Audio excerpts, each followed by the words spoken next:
घड़ी में रात के ठीक 3 बजने वाले थे। रश्मि अपने बेड पर आंखें बंद करके लेटी हुई थी। वह बहुत देर से सोने की कोशिश कर रही थी, लेकिन नींद की गोलियां खाने के बावजूद भी वो सो नहीं पा रही थी। उसके चेहरे पर एक अजीब सी शिकन थी। रूम का एसी ऑन था, लेकिन उसके बावजूद भी उसके माथे से लगातार पसीने की बूंदें गिर रही थी। वह डरी सहमी सी अपने मन में लगातार कुछ बड़बड़ा रही थी कि तभी उसे अपने कानों के पास किसी की सांसें महसूस होने लगी। उसे महसूस हुआ कि जैसे कोई प्यार से उसके चेहरे को सहला रहा हो। वो उस एहसास को नजरअंदाज करने लगी कि तभी उसके कानों में उसे कुछ बुदबुदाने की आवाज सुनाई दी। रश्मि, अपनी आंखें खोलो, देखो मैं तुम्हारे पास आ गया। चले जाओ यहाँ से, प्लीज चले जाओ। मुझसे गलती हो गई, प्लीज मुझे माफ कर दो। अरे ऐसे कैसे चला जाऊं मैं यहाँ से? तुमने ही तो मुझे यहाँ बुलाया था और अब तुम ही मुझे यहाँ से जाने के लिए कह रही हो। यह कहकर वो काला साया रश्मि के बालों को सहलाने लगा। डर के मारे अब रश्मि का बुरा हाल हो चुका था। अरे अपनी आंखें खोलो ना, तुमने तो कहा था कि तुम मुझसे बहुत प्यार करती हो। देखो, अगर तुमने अपनी आंखें नहीं खोली तो मैं तुम्हारे पूरे परिवार को अपने साथ ले जाऊंगा। उस साये की ये बात सुनकर रश्मि बहुत घबरा गई और उसने अपनी आंखें खोली तो वो साया उसके सामने खड़ा था और उसकी तरफ अपना हाथ बढ़ा रहा था। चलो मेरे साथ, तुमने तो मेरे साथ जीने मरने का वादा किया था ना, तो फिर अब मुझसे दूर क्यों जा रही हो? मैं तुम्हारे सामने हाथ जोड़ती हूँ, प्लीज मुझे छोड़ दो, प्लीज। क्या कहा? छोड़ दूं तुम्हें? ये तो तुम्हारे साथ नाइंसाफी होगी। इतना कहकर उस साये ने रश्मि की तरफ एक चाकू बढ़ाया। उसका चेहरा अब डर से पीला पड़ चुका था। रश्मि का मानो खुद पर से नियंत्रण ही खो गया था। वो खुद को रोकने की कोशिश करने लगी, लेकिन उसका हाथ खुद ब खुद उस चाकू की ओर बढ़ने लगा और उसने चाकू को लेकर अपने गले पर लगाया और अपनी जान ले ली। रश्मि अब मर चुकी थी, लेकिन उसके साथ ये सब जो हो रहा था, आखिर उसकी वजह क्या थी? बात आज से लगभग कुछ महीने पहले की है। रश्मि अपने बॉयफ्रेंड रोहन के साथ बहुत खुश थी। वो दोनों शादी करने वाले थे, लेकिन एक दिन अचानक कॉलेज के कंपाउंड में रोहन की डेड बॉडी मिली। उसने कॉलेज के टेरेस से कूदकर अपनी जान दे दी थी, लेकिन कोई भी यह समझ नहीं पा रहा था कि आखिर रोहन के ऐसा करने की वजह क्या है। उसकी मौत के सदमे से रश्मि मानो जैसे पागल हो गई। उसके मन में बस ये कश्मकश चल रही थी कि आखिर रोहन ने खुदकुशी क्यों की। रोहन खुदकुशी नहीं कर सकता, नहीं कर सकता वो ऐसा निशा। उसके पास तो ऐसा करने की कोई वजह भी नहीं थी। कल ही तो वो हमारी शादी की बात से इतना खुश था, मम्मी पापा भी मान गए थे, सब टेंशन खत्म हो गई थी हमारी। आज तो हम एंगेजमेंट की शॉपिंग करने जाने वाले थे। जरूर कोई ना कोई गड़बड़ है। मेरा रोहन खुदकुशी नहीं कर सकता। तुम ठीक कह रही हो रश्मि। जहाँ तक मैं भी रोहन को जानती हूँ, वो ऐसा कुछ करने की कभी सोच भी नहीं सकता था। वो तो इतना खुशमिजाज इंसान था। मैं इसकी तह तक जाऊंगी और पता लगा कर रहूंगी कि आखिर रोहन ने ऐसा क्यों किया। ऐसी क्या बात थी जो उसे अंदर ही अंदर खाए जा रही थी। रोहन की मौत को अब लगभग 2 महीने बीत चुके थे, लेकिन वो उस सदमे से बाहर नहीं आ पाई थी। एक शाम वो कॉलेज की लाइब्रेरी में बैठी अपनी और रोहन की पुरानी तस्वीरों को देख रही थी। उसकी आंखों से लगातार आंसू बह रहे थे कि तभी वहां रोहन का दोस्त सचिन आया। रश्मि, प्लीज संभालो खुद को। अगर रोहन की आत्मा तुम्हें ऐसे रोते हुए देखेगी तो उसे कितना दुख होगा। प्लीज शांत हो जाओ। ऐसे कैसे शांत हो जाऊं? मेरा रोहन खुदकुशी नहीं कर सकता। जरूर उसकी मौत के पीछे कोई तो राज है। रश्मि ने उसकी बात का कोई जवाब नहीं दिया और वो अपने आंसुओं को पोंछते हुए कॉलेज से अपने घर आ गई और जाकर अपने बिस्तर पर लेट गई कि तभी उसके कानों में एक आवाज बुदबुदाई, रश्मि, रश्मि। वो आवाज रोहन की थी, लेकिन उस आवाज को सुनकर अचानक रश्मि घबरा गई और इधर उधर देखने लगी तो उसे अपने सिरहाने पर रोहन की आत्मा दिखाई दी, जिसके सर से लगातार खून रिस रहा था। क्या हुआ? मुझे देखकर घबरा क्यों गई? तुम तो मुझसे प्यार करती हो ना? रोहन की आत्मा को अपने सामने देखकर रश्मि का डर से बुरा हाल हो चुका था। वो उसकी बातों का कोई जवाब नहीं दे पा रही थी। डर के मारे उसका पूरा शरीर थर थर कांप रहा था। बार बार रोहन उसे अपने पास बुला रहा था। डर के मारे वो बेहोश हो चुकी थी। सुबह उसकी आंख खुली तो सब कुछ नॉर्मल था, लेकिन उसके बिस्तर पर खून के निशान थे। उन्हें देखकर वो घबरा गई। अब हर रात उसके साथ ऐसे हादसे होने लगे। वो इन सब से अब बहुत परेशान होने लगी। उसकी तबीयत अब दिन ब दिन बिगड़ती जा रही थी। उसे मदद की सख्त जरूरत थी कि तभी एक दिन वो मदद मांगने अपने एक दोस्त केशव के पास गई। केशव, केशव प्लीज मुझे बचा लो। वो मुझे मार डालेगा केशव। अरे 1 मिनट, शांत हो जाओ। कौन तुम्हें मार डालेगा? क्या कह रही हो तुम? रोहन मुझे मार डालेगा। वो तुम्हें भी नहीं छोड़ेगा। ये सब क्या बकवास कर रही हो तुम? होश में आओ। मैं होश में ही हूँ। वो हर रात मुझे अपने पास बुलाता है। देखना, वो मुझे अपने साथ ले जाएगा। अरे तुम चिंता मत करो, ये सब जरूर तुम्हारा वहम है, ऐसा कुछ नहीं है। रश्मि बहुत डरी सहमी सी थी। केशव बार बार उसे समझा रहा था कि तभी केशव को अपने पीछे किसी के होने का एहसास हुआ। उसने जैसे ही पीछे मुड़कर देखा तो उसके सामने रोहन की आत्मा खड़ी थी। वो पूरी तरह खून से लथपथ था। रोहन की आत्मा को अपने सामने देखकर केशव के पसीने छूट गए और डर के मारे उसका शरीर बुरी तरह से कांप उठा। रोहन एक टक उसकी ओर देखने लगा और देखते ही देखते रोहन अपने लंबे गंदे नाखूनों से केशव के पेट को चीर डाला और उसके गोश्त को खाने लगा। मौके पर ही केशव की मौत हो गई। ये सब देखकर रश्मि बुरी तरह से डर गई और वहां से भाग निकली और अपने घर जाकर अपने बिस्तर पर चादर को अपने हाथों में भींच कर लेट गई। उसे बार बार वही सब याद आ रहा था। शाम का वक्त था। रोहन कॉलेज के टेरेस पर किसी से कॉल पर बात कर रहा था। तो चिंता मत कर, मैंने सब सेट कर लिया है। एक बार शादी हो जाने दे, फिर तो उसकी सारी प्रॉपर्टी मेरी ही होनी है। 1-2 साल बाद तो मैं उसे रास्ते से हटा ही दूंगा। रोहन रश्मि से प्यार नहीं करता था। रश्मि बहुत ही अमीर खानदान से थी, इसलिए वो उसके पैसे और प्रॉपर्टी को हासिल करने के लिए उससे शादी करना चाहता था। आज रश्मि को यह बात पता चल गई थी, क्योंकि उसने टेरेस पर आज ये सारी बातें सुन ली थी। उसके साथ केशव भी वहीं पर था। रश्मि ने जैसे ही रोहन के मुंह से ये बातें सुनी तो उसका खून खौल उठा, क्योंकि वो सच में उससे बहुत प्यार करती थी। इस बात पर उसके और रोहन के बीच बहस छिड़ गई। वो गुस्से में रोहन को धक्का देने लगी। रोहन के हाथ से उसका फोन छूटकर नीचे गिर गया। रश्मि गुस्से से लगातार उस पर अपने हाथ चला रही थी कि तभी अचानक रश्मि का बैलेंस बिगड़ा और उसके कदम लड़खड़ा गए। वो खुद को संभालने की कोशिश कर ही रही थी कि तभी उसका धक्का रोहन को लगा। वो खुद को संभाल नहीं पाया और कॉरिडोर से गिरकर मौके पर ही उसकी मौत हो गई। वह जीते जी भी किसी शैतान से कम नहीं था, लेकिन मरने के बाद अब उसकी रूह और ज्यादा खतरनाक हो चुकी थी। वह किसी भी तरह उन दोनों से अपनी मौत का बदला लेना चाहता था। केशव और रश्मि का कोई दोष नहीं था, लेकिन फिर भी एक शैतान के आगे वो दोनों अब हार चुके थे और वो उन्हें भी अब अपने साथ ले गया था।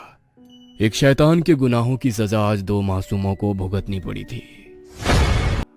काली विद्या एक ऐसी शक्ति जिसे अगर कोई साध ले तो वो जो चाहे सब उसकी मुट्ठी में हो सकता है। शैतान को खुश करके वो हर चीज पा सकता है जिसकी उसे कामना हो। उस किताब में लिखी इन सभी बातों को पढ़कर माया की आंखों में एक अलग ही चमक आ गई थी। लाइब्रेरी में आज पैरानॉर्मल एक्टिविटीज की केसेस की किताबें ढूंढते हुए माया को एक ऐसी किताब मिली जो शायद खुद शैतान के हाथों लिखी गई थी। अपने कमरे की लाइट्स ऑफ करके टेबल लैंप की रोशनी में वो उस किताब में लिखी हर बात को बड़े ही गौर से पढ़ रही थी। शायद उसे किसी ऐसी चीज की कामना थी जिसे वो लाख कोशिश करने के बावजूद भी पा ना सकी। वो किताब पढ़ते हुए उसे रात के लगभग 1:30 बज गए थे। तभी उसे कॉरिडोर से किसी के कदमों की धीमी आहट सुनाई पड़ी। वो आहट अपने कानों में पड़ते ही उसने तुरंत उस किताब को बंद करके अपने ड्रॉअर में छिपा दिया और अपने बिस्तर पर जाके आंखें बंद कर लेट गई। थोड़ी ही देर में कॉरिडोर से आ रही उन कदमों की आहट भी शांत हो गई। तभी माया की दर्द भरी आंखों में आंसू गिरकर उसके सिरहाने पर बहने लगे। किसी को माफ नहीं करूंगी। जो इन लोगों ने मेरे साथ किया है उसका अंजाम तो इन्हें हर हाल में भोगना ही होगा। इतना कहकर वो अपनी आंखों में आंसू लिए गहरी नींद में सो गई। अगली रात वो फिर से उस शैतान किताब का अध्ययन करने लगी। कुछ रातों तक ये सिलसिला चलता रहा। आज वो उस किताब के आखिरी पन्ने पर पहुंच चुकी थी, जिसके अनुसार अब उसे उसके असली कार्य को शुरू करना था। इसीलिए अपने कमरे के दरवाजे को अंदर से बंद कर वह खिड़की के रास्ते से घर के बाहर निकल गई। उसने काले कपड़े पहने थे और खुद को एक काले कपड़े से लपेटा हुआ था ताकि कोई भी उसे पहचान ना सके। वह बड़े ही तेज कदमों से गांव के कब्रिस्तान की ओर बढ़ रही थी। उसके हाथ में वही किताब और एक काले रंग की पोटली थी। रात के ठीक 12 बजे वह कब्रिस्तान में दाखिल हुई। उसके आसपास हर जगह मुर्दा सड़े गले शरीर थे, जिनकी आत्माओं को आज वो अपनी आंखों से देख पा रही थी। लेकिन उसके मन में आज कोई खौफ नहीं था। उसने उस काली पोटली से कुछ सामान निकाला और कब्रिस्तान के एक कोने में जाकर उस किताब में लिखे हुए मंत्रों का उच्चारण करने लगी। तभी अग्नि से धधकता एक यज्ञ कुंड उसके सामने आ गया। अपने चारों ओर उसने एक लाल पदार्थ से एक घेरे को बना लिया और उस घेरे के अंदर बैठकर किताब में लिखी विधि के अनुसार उसने अपनी साधना करनी आरंभ की। वह जानती थी कि उसके लिए यह साधना करना आसान नहीं होगा, इसीलिए वो अपने साथ होने वाली हर असाधारण चीज के लिए खुद को पहले ही तैयार करके आई थी। यज्ञ शुरू करते ही कब्रिस्तान में भटक रही अतृप्त आत्माएं उसके पास आने की कोशिश करने लगी। तभी उस लाल सुरक्षित घेरे के कारण वह आत्माएं उसे छू नहीं पाई। किताब में लिखी विधि के अनुसार माया को पूरे 41 दिन तक उस साधना को दोहराकर इसे पूर्ण करना था। अपने पहले दिन की साधना पूरी कर माया के चेहरे पर एक अलग ही खुशी थी। अपनी साधना पूरी कर वो कब्रिस्तान के बाहर आई और उसने काली पोटली में कुछ लपेटकर कब्रिस्तान की चौखट पर गाड़ दिया। तेज कदमों से चलती हुई कुछ देर बाद वो खिड़की के रास्ते अपने कमरे में दाखिल हुई और खुद पर पानी के कुछ छींटे मारकर उसने अपने कपड़ों को बदल लिया। तभी उसे कमरे के बाहर से कुछ आवाजें सुनाई दी। ना जाने किसने मेरे बच्चे की ऐसी हालत की है, ना तो इसे जीने में छोड़ा है ना मरने में। उस आवाज को सुनकर माया के चेहरे पर शैतानियत भरी एक मुस्कान आ गई और अपने ड्रॉअर से एक तस्वीर निकालकर उसे देख वो रोने लगी। अगली सुबह वो उठी और अपने पति के लिए नाश्ता लेकर उसके कमरे में पहुंची तो उसके पति ने बड़े ही कटीले स्वर में उसकी ओर देखते हुए कहा, तुझे कितनी बार कहा है मुझसे दूर रहा कर? हाँ, जिस दिन से तू इस घर में आई है मेरा तो जीना दुश्वार हो गया है। अरे ऐसी जिंदगी से अच्छा तो भगवान मुझे मौत दे देता, मेरी आत्मा को शांति मिल जाती। अब खड़ी खड़ी मेरा मुंह क्या देख रही है? चल जा यहाँ से। उसके चिल्लाने की तेज आवाज सुनकर उसकी माँ उसके कमरे में आई। अपने अपाहिज बेटे की ऐसी लाचारी देखकर उसका मन अंदर ही अंदर की चोट रहा था। उसकी आंखों में अपने बेटे की ऐसी हालत का दर्द देखकर माया उसकी और एक शैतानियत भरी हंसी के साथ देख रही थी। चली जा यहाँ से, अकेला छोड़ दे हमें। अपनी सास की बातें सुनकर वह बिना कुछ कहे वहां से चली गई और रात होते ही उसने फिर से कब्रिस्तान जाकर अपनी साधना प्रारंभ की। अग्नि में आहुति देते हुए उसने एक लाल कपड़े में बंधी एक गुड़िया को बाहर निकाला और एक काले कपड़े को उसके शरीर पर बांध दिया। कुछ ही दिनों में उसकी 40वें दिन की साधना भी आज पूर्ण हो गई थी। उसके पति की हालत ना तो अब एक जिंदा इंसान जैसी थी और ना ही वो एक मुर्दा था। माया अपने बिस्तर पर बैठी उसी गुड़िया को अपने हाथ में लिए उसकी ओर बड़ी ही नफरत भरी नजरों से देख रही थी। उस गुड़िया का पूरा शरीर उसने अनगिनत सुइयों से भर दिया था। दूसरे कमरे से आ रही उन चीखों को सुनकर मानो उसे बहुत आनंद मिल रहा था। कल उसकी साधना की आखिरी रात थी, जिसके बाद वो शैतान की उस शक्ति को अर्जित करने वाली थी जिसकी उसे पिछले 40 दिनों से कामना थी। शांत हो जा बेटा, शांत हो जा। हे भगवान, अपनी औलाद को इस हाल में देखने से अच्छा है कि तू मुझे अपने पास बुला ले, अपने पास बुला ले। तेज आवाज में रोते हुए अपनी सास की इन बातों को सुनकर माया की आंखें भर आई थी। शायद उसे अपनी जिंदगी में बीती कुछ खौफनाक घटनाएं उन चीजों से याद आने लगी थी। आज उसकी साधना की आखिरी रात थी। उसने कब्रिस्तान की चौखट पर पहुंचकर वहां गड़ी उस काली पोटली को बाहर निकाला और यज्ञ कुंड में जल रही धधकती अग्नि के सामने जाकर बैठ गई। उस काले कपड़े को खोलकर उसने यज्ञ कुंड के सामने रख दिया। उसके अंदर किसी नवजात बच्ची के पैरों की पायल थी, जिसे देखकर उसकी आंखों में आंसू आ गए थे। वो अपनी आंखों में आंसू लिए ही लगातार अपनी साधना कर रही थी। मंत्रोच्चार को पूर्ण कर उसने नियमों के अनुसार यज्ञ कुंड में अपने रक्त की कुछ बूंदें डालनी थी, जो यज्ञ की अग्नि में पड़ते ही रक्त बीज को जागृत कर सके।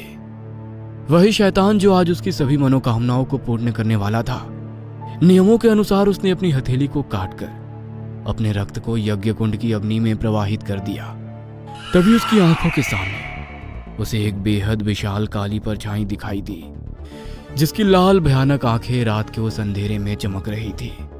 उसने उसके हाथों में उस गुड़िया और उन पायलों को थमा दिया और यज्ञ कुंड की अग्नि को बुझाकर वहां से चली गई। उस रात को उस कमरे में अपने पति की चीखों से किसी को खोने की तड़प महसूस हो रही थी। सुबह जब वो उठी तो उसके घर के बाहर गांव के लोगों की भीड़ जमा थी। अर्थी पर उसके पति का पार्थिव शरीर पड़ा हुआ था। उसकी आंखें पूरी तरह बाहर को निकल आ चुकी थी। उसका पूरा शरीर इस कदर सफेद पड़ चुका था, मानो उसके एक एक बूंद खून को किसी ने बड़ी ही बेरहमी से उसके शरीर से निकाल लिया हो। उसका मृत शरीर देखने में एक राक्षस की तरह भयानक लग रहा था। अपनी बेटी की चिता को अग्नि देकर उसकी मां अपने कमरे में बैठी फूट फूट कर रो रही थी। अपनी औलाद जब इस दुनिया से जाती है तो बहुत दुख होता है ना। तू चली जा यहाँ से। मैं जानती हूँ मेरे बेटे को तूने ही मारा है डायन। मेरे कुल का नाश कर दिया तूने। ना जाने वो कौन सी मनहूस घड़ी थी जब मैं तुझे अपने घर की बहू बना कर लाई थी। सच कहा आपने। ना जाने वो कौन सी मनहूस घड़ी थी जब मैं आप जैसे शैतानों के घर दुल्हन बनकर आई थी। आपको क्या लगता है कि आपके नीच कर्मों का फल आपके बेटे की जिंदगी के साथ खत्म हो गया? सजा तो आपको भी मिलेगी, मेरी बच्चियों को मुझसे छीनने की। भूल गई मेरी फूल सी बच्चियों के साथ क्या किया था आप दोनों ने? तड़प रही थी उस रात मेरी फूल सी बच्ची मेरी गोद में आने के लिए, लेकिन आप लोगों ने उसे मेरी आंखों के सामने मुझसे हमेशा के लिए छीन लिया। आपके समाज की बनाई हुई इन कुप्रथाओं ने मुझसे मेरी 3 बच्चियों को पैदा होते ही छीन लिया। भगवान ने मुझे अपने आशीर्वाद स्वरूप 3 बच्चियों को जन्म देने का सौभाग्य दिया, लेकिन आप लोगों ने शैतान बनकर उन मासूमों को जीते जी मार दिया। आज जब अपनी आंखों के सामने अपने बेटे को मरते हुए देखा तो आपकी आत्मा सिहर उठी। याद करो उन रातों को जब मुझसे मेरी बच्चियों को छीना था आपने और आपके उस राक्षस बेटे ने मार डाला था उन्हें। पोता चाहिए था ना आपको? देखिए अब तो मैंने आपके वंश को ही खत्म कर दिया। अच्छा किया ना, नहीं तो ना जाने कितनी मासूम जानों को आपकी शैतानियत की बलि चढ़ाते आप लोग। इतना कहकर माया ने एक धारदार चाकू से अपनी उंगली को काटकर अपने खून को उस किताब पर डाल दिया और उसके सामने वही भयानक आकृति वाली परछाई अचानक उत्पन्न हुई और उसकी आंखों के सामने उसकी सांस बुरी तरह से तड़पने लगी। और देखते ही देखते कुछ ही पलों में उसकी सांस का शरीर भी पूरी तरह सफेद पड़ गया।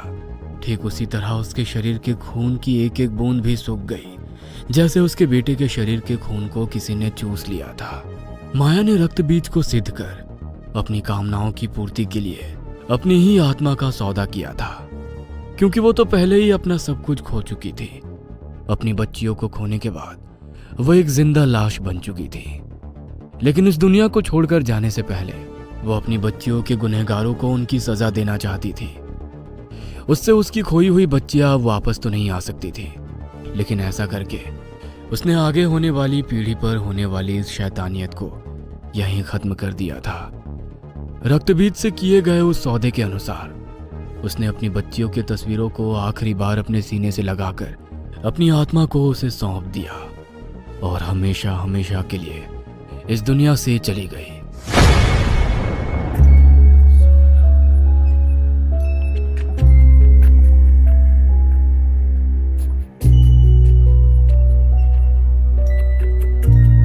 आज भी ना जाने कितने लोग बेटी के जन्म को एक अभिशाप मानते हैं।